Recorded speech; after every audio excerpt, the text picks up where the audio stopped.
สบายดีมื้อนี้ข้อยเองสิมาแนะนำให้พวกเรารู้จักการสร้างยูทูบปี2026เด้อส่วนหนึ่งซื่อๆข้อยก็ยังบ่เข้าใจดีๆเด้อข้อยเป็นส่วนหนึ่งที่ข้อยรู้มาและข้อยได้นำเสนอมาตัวจริงเลยถ้าว่าเพิ่นเป็นมือใหม่ที่ว่าสร้างยูทูบปี2026มีหยังแหน่ที่น่าสนใจกว่านั้นจุดพิเศษเด่นที่สุดท้ายสิมาบอกไปฟังนำกันเลยก่อนเจ้าสิมาสร้างยูทูบเจ้าต้องมีจุดประสงค์คือ1เจ้าต้องเฮ็ดหยังเพื่อดึงดูดผู้ชมหรือว่าคนที่ว่าเขามาเบิ่ง2เจ้าเฮ็ดวิดีโอตัวนั้นได้หยังแหน่3ตัวที่4ที่3น่ะเจ้าความศึกษาว่าวิดีโอเจ้านั้นเหมาะสมกับคนที่อยู่ระดับใดเพราะจะมีระดับเด็กกับระดับผู้ใหญ่ฉะนั้นเจ้าควรศึกษาดีๆก่อนเรื่องนี้ตัวต่อไปการสร้างยูทูบมือใหม่ที่ว่าบ่ค่อยสร้างยูทูบน่ะกำลังสิสร้างรายได้บ่สร้างนี้สร้างนั้นบ่แล้วเจ้าต้องเจ้าความรู้ว่าเราผ่าน4,000ชั่วโมงผู้ติดตามก็1,000ผู้ติดตามขึ้นไป 4,000 ชั่วโมงฉะนั้นนี้จึงสามารถเปิดสร้างรายได้แต่ว่ายังบ่ได้เทื่อยังอีก3ขั้นตอนสำคัญที่สุดเอง1เจ้าต้องสมัครลงทะเบียนเปิดรับรายได้สร้างรายได้2เจ้าต้องเปิดให้กับบริการยูทูบเขาสามารถกดได้วิดีโอของเจ้าได้เป็นวิดีโอสาธารณะต่อไปแม่นการเปิดทั่วไป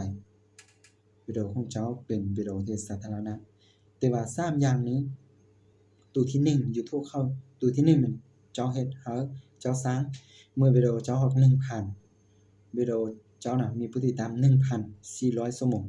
4,000 ชั่วโมงบ่แม่น400เด้อเจ้าสามารถเข้าไปตั้งค่าได้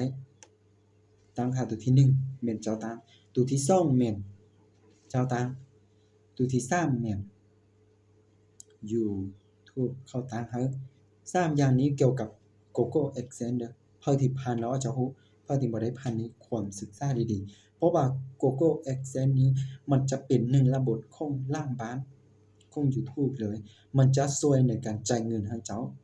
ฉะนั้นเจ้าความรู้ให้ดีๆก่อนศึกษาให้ดีๆก่อนสิมาลงทะเบียนอยู่นั้นบ่สิมาเฮ็ดหยังตั้งค่าหยังอยู่นั้นเมื่อเจ้าผ่านสร้างอย่างนั้นไปแล้ว1คือเจ้าต้องเฮ็ดวิดีโอลงวิดีโอให้เต็มที่เรามีเงินฮอด$10เขาจะส่งจดหมายให้เจ้าบ่จะส่งอีเมลให้เจ้าเมื่อสิ่ง$10ได้แล้วเจ้าต้องสร้างให้ฮอด$100เขาจะส่งจดหมายให้เจ้าแล้วจะมีรหัสของ$10นี้เขาจะส่งรหัสให้เจ้าของGoogle AdSense เขาจะส่งเป็นaccount ให้เจ้าแล้วเจ้าเอาตัวนั้นไปใส่แล้วเจ้าสามารถเข้าไปในระบบจ่ายเงินบ่ถอนเงินได้เมื่อเจ้าสิถอนเงินได้เงินเจ้าต้องฮอด$100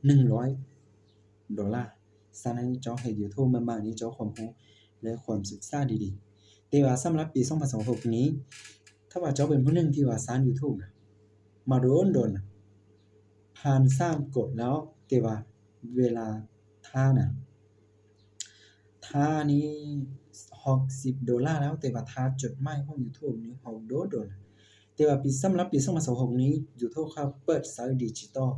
หรือว่าระบบข้อมูลข่าวสารที่ว่าว่องไวน่ะแล้วเขาส่งอีเมลให้เจ้าสามารถไปค้นหาเอาอีเมลตัวนั้นไปค้นหาอยู่ Google บ่อยู่ Home บ่แล้วมันจะอยู่ใน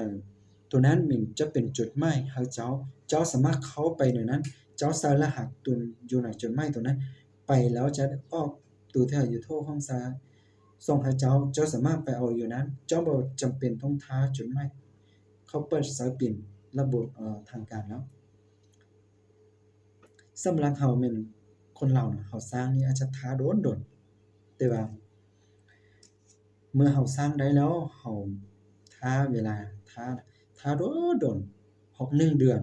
2 เดือนสิเอาได้สิมาฮอดน่ะแล้วฉะนั้นนี้การที่ว่า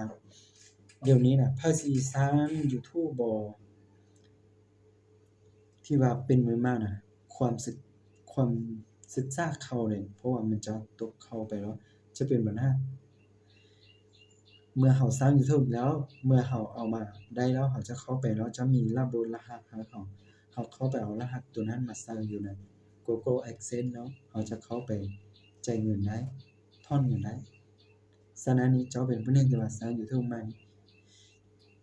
ความศึกษาเรื่องนี้ดีๆจึงบ่เสีย ถ้าว่าเจ้าเป็นผู้หนึ่งที่ว่าสร้างยูทูบมาโดนบ่ยังบ่ได้เงินบ่ผู้ติดตามบ่ฮอดบ่ชั่วโมงบ่ฮอดบ่เอ่อยังบ่ได้เงินบ่ยอดวิวบ่ได้บ่ฉะนั้นเจ้าอยากได้บ่บ่ต้องเหนื่อยใจข้อยสามารถช่วยเจ้าได้เพียงแต่เจ้ามีเงินค่าราคาข้อยเอางามหยังบ่แพงข้อยเพิ่มผู้ติดตาม 1,000 ราคางามๆซื่อๆบ่แพงบ่ฮอดแสน ข้อยเพิ่นชั่วโมงนี้ตามที่ว่าเจ้าต้องการนะเจ้าเอาจักชั่วโมงข้อยก็เพิ่นให้แต่ว่าบ่ต่ำกว่า100ชั่วโมงข้อยเพิ่นให้ถ้าว่าเจ้าเป็นผู้หนึ่งที่ว่าสร้างมาโดดบ่ผู้ติดตามบ่มีชั่วโมงบ่ฮอดบ่ที่ว่ามีคนเบิ่งแต่ชั่วโมงบ่ผู้ติดตามบ่ฮอดเจ้าสามารถเอ่อทักหาข้อยสามารถช่วยให้เจ้าณขั้นตอนนี้ได้แต่ว่าขั้นตอนต่อไปข้อยบ่สามารถช่วยให้เจ้าได้เพราะว่าเป็นระบบของยูทูบและระบบส่วนตัว